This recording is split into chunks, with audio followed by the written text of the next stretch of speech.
Hi, everyone. Welcome to Waste 360's Nothing Wasted podcast. On every episode, we invite the most interesting people in waste, recycling, and organics to sit down with us and chat candidly about their thoughts, their work, this unique industry, and so much more. So thanks for listening and enjoy this episode.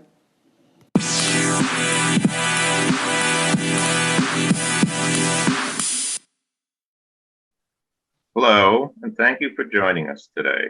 I'm Stu Buckner, and I'm pleased to introduce this session, National Food Recovery Evolution, MealConnect and Feeding America. Our speakers are Justin Block, Managing Director of Digital Platform Technology, and Nathan Crone, Senior Account Manager of Agri Sourcing Partnerships at Feeding America. Justin and Nathan, please begin. Great, thanks, Stu, appreciate it. And thanks everybody for making time to join us today. So I am Justin Block, I'm the Managing Director of the Digital Platform team here at Feeding America. And before we talk about MealConnect, which of course I'm really excited to do, I want to talk a little bit about Feeding America and the sort of the picture of hunger in this country. So for those of you who don't know, Feeding America is the country's largest domestic hunger relief organization. So we are leading the charge to end hunger in America. And I'm not going to read off all of these stats here, but suffice it to say that besides being the largest, we're also the second largest domestic charity and are pretty efficient as an organization as well. Even with all of that, hunger and food waste persists in America. And I know everyone is familiar with food waste here and are curious to learn more, but the sort of the flip side there is that food insecurity still exists. Over 37 million folks in this country struggle with hunger every day. And of course, over 72 billion pounds of food go to waste each year.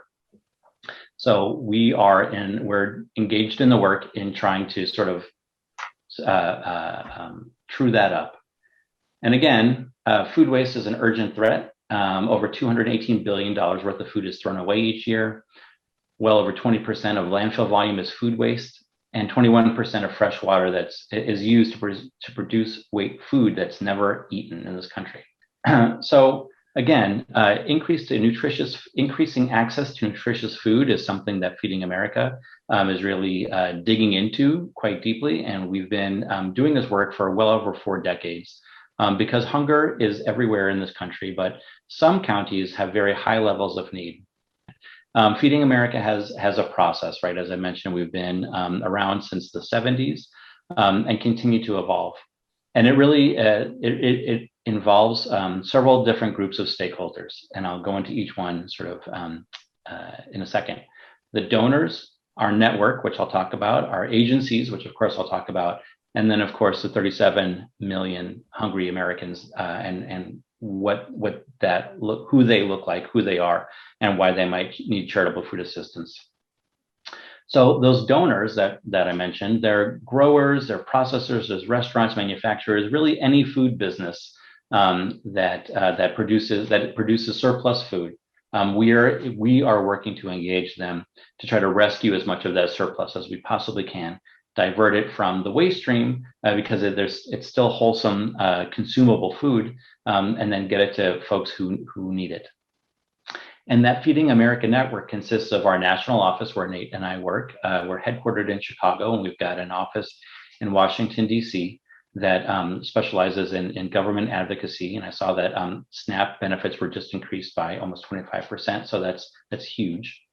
But we as a national office and as a network of those 200 member food banks leverage technology, resources, strategy, advocacy to get the work done to help mobilize folks in every community and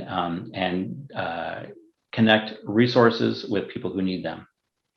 If you've ever been to a Feeding America food bank, you know that they're a little different than agencies. Well, they're a lot different. A food bank is several 100,000 square feet of a warehouse space with some offices that run programs, social programs or assistance programs out of them. But largely they operate as sort of gigantic clearinghouses for donated food, or perhaps a very low cost wholesale product that then these partner agencies of the Feeding America Food Bank then secure from the food bank to then serve to the food insecure neighbors. And those agencies are food pantries, youth programs, community kitchens, soup kitchens, senior centers, homeless shelters. You kind of get the picture. It's the smaller, more grassroots organizations that the Feeding America Food Bank works in concert with to serve and support over 37 million folks facing food insecurity. And those folks could be episodic or it could be chronic. They could be victims of disaster. They could be working poor. It could be somebody. It could be a family that is just barely making ends meet, and there's an emergency in the family. The car breaks down. There's a doctor's bill, and the monthly budget gets stretched and can't make ends meet. And so they need charitable food assistance to sort of keep everyone fed.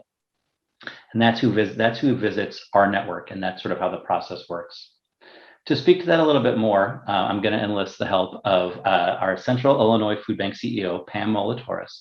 So, this food bank is a smaller food bank. It's in Springfield, Illinois, which is a smaller town in the middle of Illinois. It's our state capital, but it doesn't have access to the same types of resources that we might in Chicago or Los Angeles or New York City. And so I'll let her speak to how she engages with the Feeding America network. We could not do the work that we do here without Feeding America. The partnership is absolutely incredible. We rely on Feeding America to get new ideas. We rely on them for expertise. We rely on them when we run into issues. If we have a question, we're a smaller food bank and we may not have as many resources as others. We know that there are always people at Feeding America that can help us navigate through some of these tougher issues. And honestly, I don't know what we'd do without them. Well, I appreciate that, Pam, and as kind of words as they are, I'll just underscore that when she says Feeding America, she's not just referring to Nate and me, in a skyscraper in Chicago. She's really referring to all of her food banking peers across the country that can offer advice and support. Okay, but now that we're on the topic of Feeding America in the national office, MealConnect is one of the things that we do that we have provided and continue to evolve in support of food banks and food bankers like Pam. So MealConnect is the first nationally available food donation app. It means that in every county in the United States where there's a Feeding America food bank or one of its partner agencies, which is everywhere in this country, you can, if you're a food business, you can post a donation onto MealConnect.org and it will get routed to that particular organization based on zip code, based on where you are. It's free, it's safe, and it's fast. So again, we're in the business of collecting as much wholesome surplus product as possible. We are not in the business. I say in the business. We're not in the business of making money. We're not trying to charge for this. In fact, it's 100% free for food businesses to use, for our food banks, for pantries, for volunteer drivers, for anybody. We want to make this readily available, and it's safe and it's fast. You're working with the Feeding America network. We helped push forward the Bill Emerson Good Samaritan Act, which holds food businesses without liability if they are donating their extra food in good faith. We've even built it out so that not only food businesses can donate wherever they are, but even trucks hauling rejected loads can be routed to a Feeding America food bank to donate their extra surplus. Just looking everywhere in the supply chain where we might rescue extra food and divert it from the waste stream. Imagine a truckload of, I always say, Cheerios barreling down the highway going towards that Target store. For whatever reason, maybe a couple of cases got damaged in transit, or maybe the quantity was wrong. That Target store is going to reject that delivery. Do they want what they ordered? They don't want what they didn't order. And now that trucker can go to MealConnect, post a donation, and then automatically be rerouted to the nearest Feeding America food bank. So they can receive that extra food that's got its entire shelf life in front of it, and then work with their food pantry network to get it out so folks can benefit. So some quick stats. Since 2014, we've started to achieve some pretty heady numbers here. 2.9 billion pounds of food rescued across MealConnect. That's super huge. We are just knocking on the door of 3 billion. 2.7 million pickups transacted across MealConnect. That's everything from those reoccurring pickups from Targets, Walmarts, and Kroger's, where they get picked up on a daily basis, to those ad hoc ones where it's a mom and pop or it's a restaurant going to mealconnect.org, posting their extra food and someone swinging by to pick it up. Over 10,200 hunger relief organizations are using MealConnect on a daily basis. Over 35,000 donor locations using MealConnect or are in MealConnect. And we talk about 17,000 work days saved. Those are work days for our network. That's somebody working at a food bank, volunteering at a soup kitchen or a food pantry that doesn't have to do data entry at a computer, that can get out back into the community, improve the services that they're providing for food insecure folks, enhancing the relationships they have with food businesses so that more food can flow into our network and we can serve more food insecure folks, as many as 37 million. There's still probably more out there that are not yet counted. All this can't be done without the wonderful relationships that we have at Feeding America. And I always am so thrilled to be able to talk about the sponsors that allow MealConnect to be 100% free for anybody to use. General Mills, Google.org, and Walmart Foundation. I'm so thrilled that they continue to see value in what we're doing and how we're evolving MealConnect over time. So as we evolve MealConnect over time, we are really doing this to do two things. We are looking to expand MealConnect so we can continue to make it the go-to tool for any food business, no matter what vertical they're in. But also we want to access better food waste data so we have a better understanding of where that surplus really is, where there's opportunity to rescue more food, and then pair that up with better food insecurity numbers that we're collecting elsewhere in the organization to then again provide additional insights to folks like Pam down in Springfield. And this will allow us to maximize food donations, as I mentioned, improve network coordination, like I just talked about, and expand those food rescue opportunities. So before I talk about where we're taking MealConnect, I wanted to sort of recognize that retail and wholesale donations are Feeding America's largest food stream, primary sources of highly perishable items such as milk, protein, and fresh produce. And all of that product is really towards the end of its shelf life. This is product that's been sitting on the shelf, waiting for someone to purchase it. And when new product comes in to replace it, the store owner, the store manager has got two options. They can throw it away or they can place it in the donation bin, and then somebody from the Feeding America network, either the food bank, soup kitchen, or pantry, will swing by and pick that up. And then we work to get it as quickly as possible to food insecure folks so that the lion's share of that remaining shelf life is enjoyed by them, not sitting in a warehouse, not sitting on a shelf, but in their kitchen. But also this enhances the relationship between the food banks, their vetted partner pantries and local stores, and which will then lead to sustained donations and transportation efficiencies.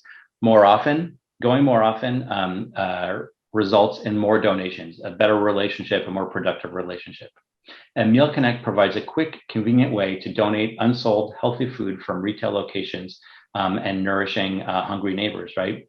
MealConnect is that technology tool that makes all of this easier. Imagine, a food bank. I mentioned Springfield, Illinois. Think about Chicago, Illinois, or the town where you live. How many food retailers are there? How many soup kitchens or food pantries? Pam and her team have to manage hundreds of many-to-one connections to make sure that those stores are getting picked up on a reoccurring basis. And MealConnect makes it easy for her to do so with a digital dashboard, and also makes it easy for that food pantry volunteer to submit data back to Feeding America so everybody knows what was picked up. So how does MealConnect work?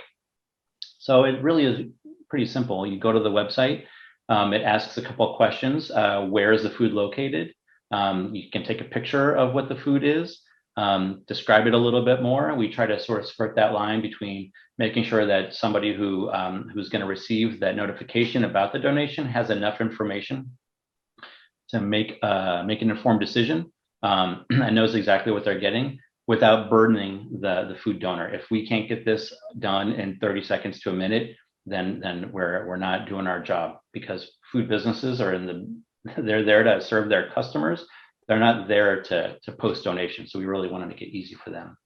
But then the algorithm goes ahead and matches it with the correct Feeding America food bank and soup kitchen or food pantry. And then the food business that posted posted the donation gets a notification when somebody accepts it and they and has selected one of the pickup windows that they've offered. So on top of all of that, as I mentioned, MealConnect continues to evolve.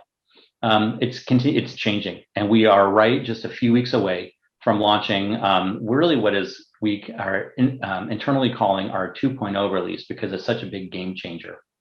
So again, today, MealConnect is a local food rescue solution. All the things I just talked about, I'm not going to drain that particular bit. But tomorrow, in this little box on the right, MealConnect is building on those helpful features by adding and improving a robust produce offering stage. And my colleague Nate here is going to talk about just what that means. But organizations can find the produce they need from Feeding America, state associations. We've got state associations of food banks that help organize large donations, and agri-hubs. Again, Nate will talk about that more easily, and to build more economic loads more quickly. Peer-to-peer sharing to better match supply and demand, so that organizations in our network can offer surplus product to their regional sharing groups or directly to individual members much more efficiently, transparently, and with greater equity. So the idea that, again, over COVID, we saw that extreme imbalance between areas of the country that are produce rich and areas of the country that have a real absence of resources.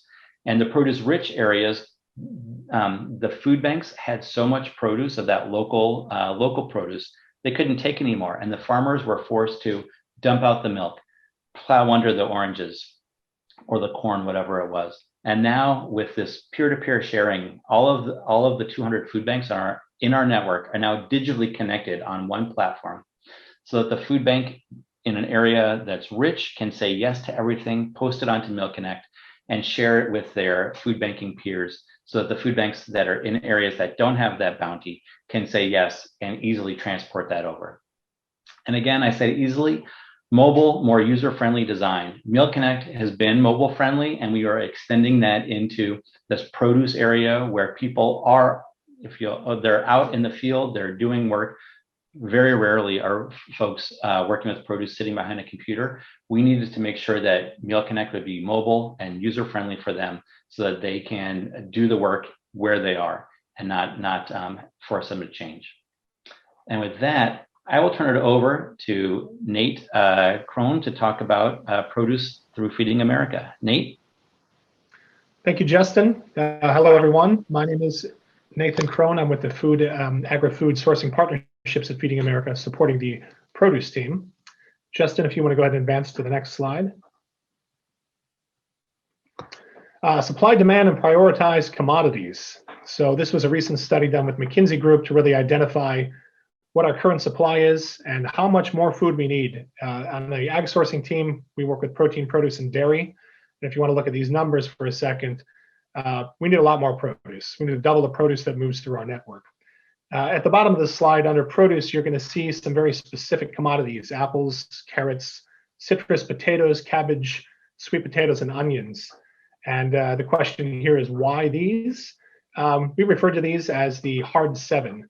These are produce commodities that are incredibly sturdy, durable, have a longer shelf life, move easily through our food bank system, and is readily available. Why produce? I think the simple answer to this is the same for ourselves individually. Why produce?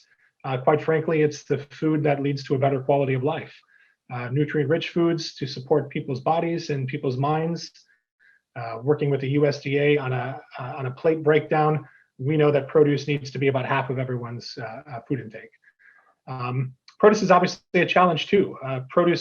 With produce and donations, the clock is always running and it's later than you think, right? We're dealing with highly perishable product that needs to move quickly through the network. So working with MealConnect and working with a way to move produce faster, share it faster, and find a home to our neighbors in need is of paramount importance.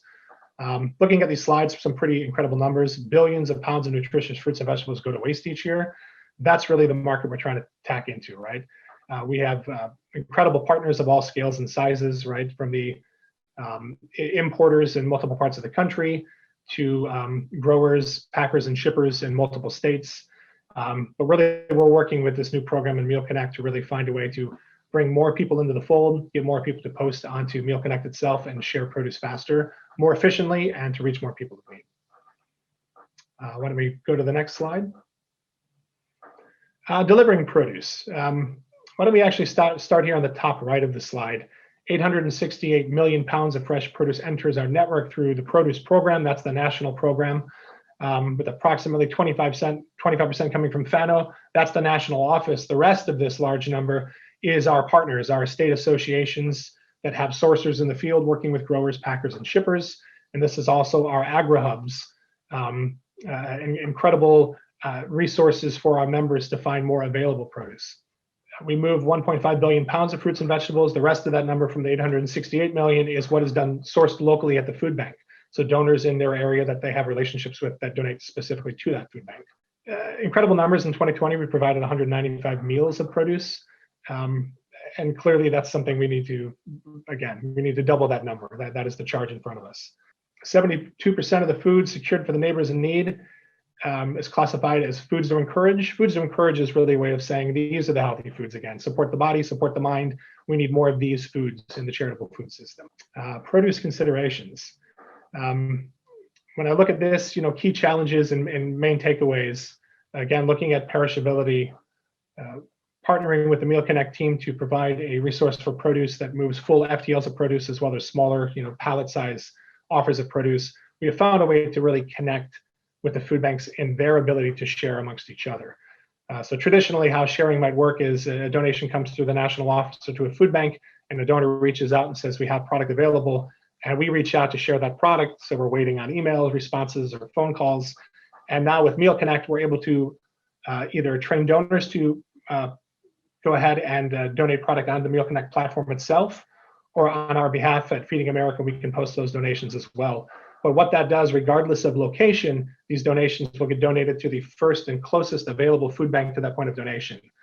With produce and with all other streams, the importance of supporting the local donation and the regional donation is critical.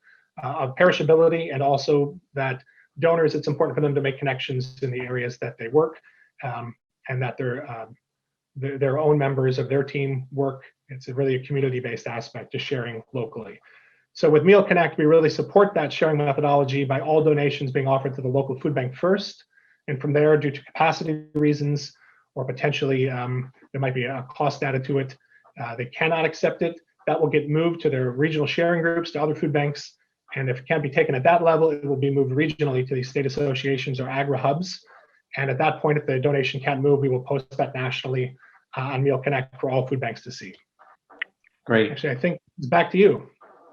Thanks, Nate. That was awesome. I'm always so floored by the amount of infrastructure it takes to move all of that produce through just around the country and through our network. But more specifically, in getting back to MealConnect, MealConnect has undergone a recent facelift. So we're super excited about the changes to MealConnect.org. And I want to just take a second to talk about this new sort of marketing push, I suppose. So in addition to the website facelift, we're also going to do some B2B marketing in select areas around the country, and then we'll scale as appropriate. But part of that is a campaign media kit that our Feeding America food banks in those areas are getting to then share out with the food businesses that they don't yet have a relationship with. And included in that kit is a backroom poster so that the store employees know that it's easy to donate their extra food. Again, getting to the folks who are handling that product so that they don't throw it away, so that if it's wholesome, if it's consumable, they put it in the donate box and not the trash bin, so we can reduce the food waste and divert from the waste stream and save that wholesome food for somebody who needs it. In addition, the staff will be getting little pieces of flair, which I know that they'll really appreciate, but we want them to feel really excited about what their store is doing.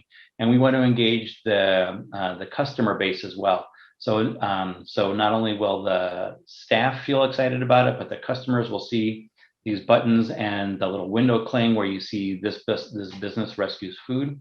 There'll be a window cling there again, sort of raising the awareness of the easy possibility of donating extra food and celebrating food businesses for doing that.